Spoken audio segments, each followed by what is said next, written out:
Todo higpit po sa mga sandaling ito ang seguridad sa pantalan ng Batangas o yung Batangas Port para po yan sa kaligtasan ng mga bumibiyahing bakasyonista ngayong undas. Nakatutok doon live si Rida Reyes. Rida, kamusta dyan sa Batangas? Yes, Mike, medyo nakakapanibago pa nga ngayon ang sitwasyon dito sa Batangas Port.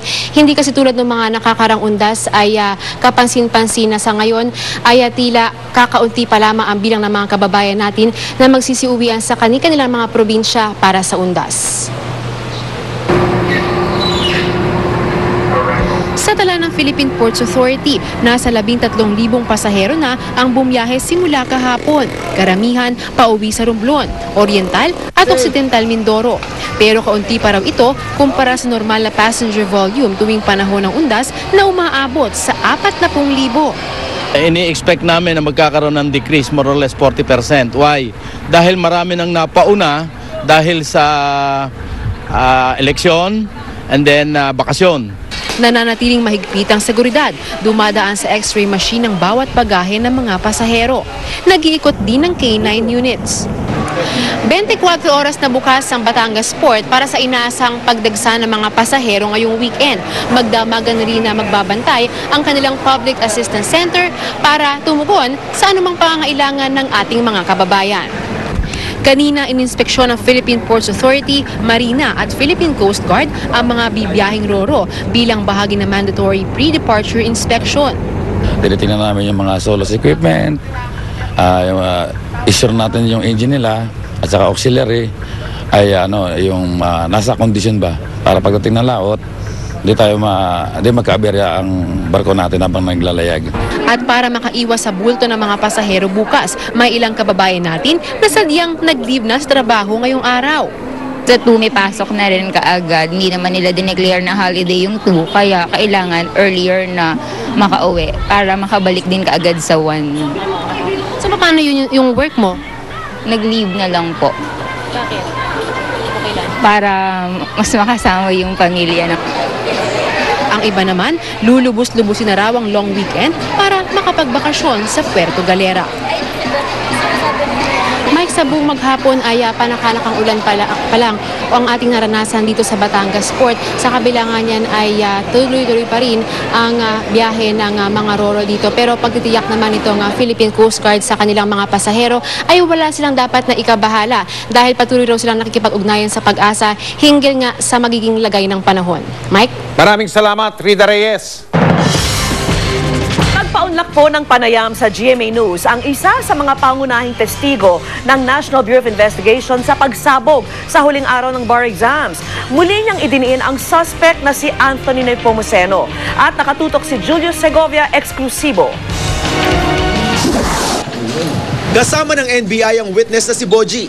Di niya tunay na pangalan nang magsampa ng kaso sa DOJ laban sa bar exams blast suspect na si Anthony Nepomuceno. Isa siya sa mga witness ng NBI na positibong nagturo sa call center agent bilang nasa likod ng pagsabog. Nagpaunlak ng panayam si Boji pero tumangging humarap sa kamera. Kwento niya, inakala raw niyang bahagi ng kasiyahan sa pagtatapos ng bar exams ang pagsabog. Pero nagtaka na raw siya nang makita niyang nagkakagulo at may narinig siyang sigaw ng isang babae. Sabi niya, harangin nyo, siya yun. Siya yun, sabi niya, harangin nyo. Tapos nakita ko naman tong suspect, tumakbo.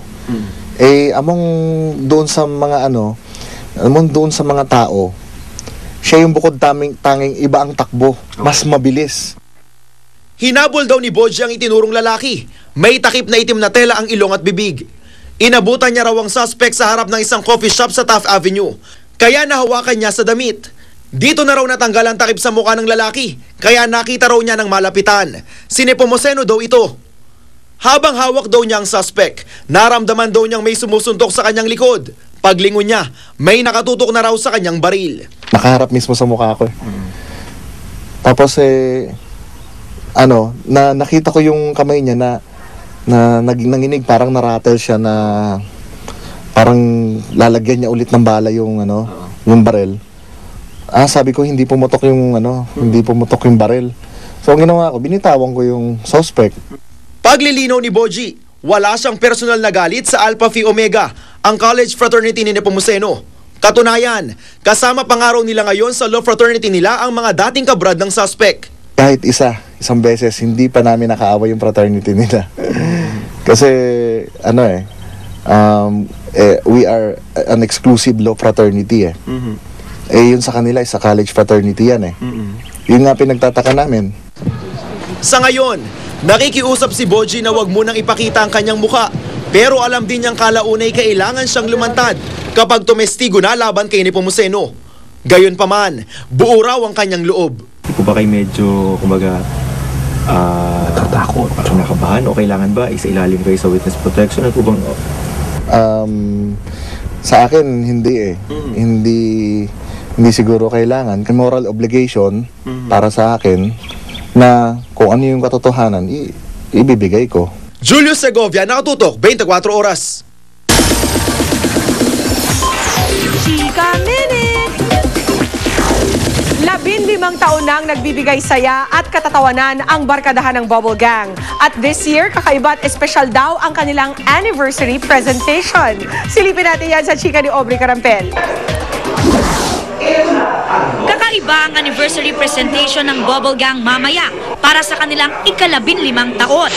Horror comedy kasi ito na tamang-tama raw sa Halloween. Bukod sa katatawanan at katatakutan, musical din ang kanilang anniversary special. At the same time, gusto naming mag-pay ng tribute kay Yoyoy William eh. So, ang naging decision is humanap ng kanta ni Yoyoy na pwedeng pang Halloween. At yung Bungalow yung napili namin. At least ngayong Halloween, mas masaya. Kaya nga Happy Halloween, di ba? Sa gumpisa sa Bubble Gang, yung Happy Halloween. Sa press conference para sa kanilang 15th anniversary ay ipinakilala na rin ang bagong cast ng Bubble Gang na sina Jackie Rice, Gwen Zamora, Ellen Adarna at Sam Pinto, collectively known as Bubblets. Parang girl group. Pero instead of singing and dancing, comedy. O diba? Comedy girl group. Sobrang blessed ko na maging part ako na tong show na to na pinapanood talaga ng tao na matagal na nilang pinapanood. At least hindi lang sa pagiging kontrabida sa Illumina. Dito rin, kaya ko magpatawa. Ipinagmamalaki nga ng Bubble Gang na bawat episode raw talagang pinag-iisipan. Kaya naman dapat daw abangan ang 15th anniversary special dahil isang gabi lang ito mapapanood. Pero yun mo, aabangan ko pa. Kaabang-abang talaga ito. Aubrey Carampel, updated sa Showbiz Happening. Tutukan ang iba pang showbiz news sa aking pagbabalik. At abangan! Nakilalang Miss Body Language noong dekada 80 na si Pia Moran, kamusta na kaya? 5 estudyante sa Zamboanga City sinaniban umano ng kaluluwa ng isang yumaong guro. At paglalagay ng nakakatakot na make-up, itinuro ng isang makeup artist mula sa Hollywood. Walang patid na pagtutok dito sa 24 Oras.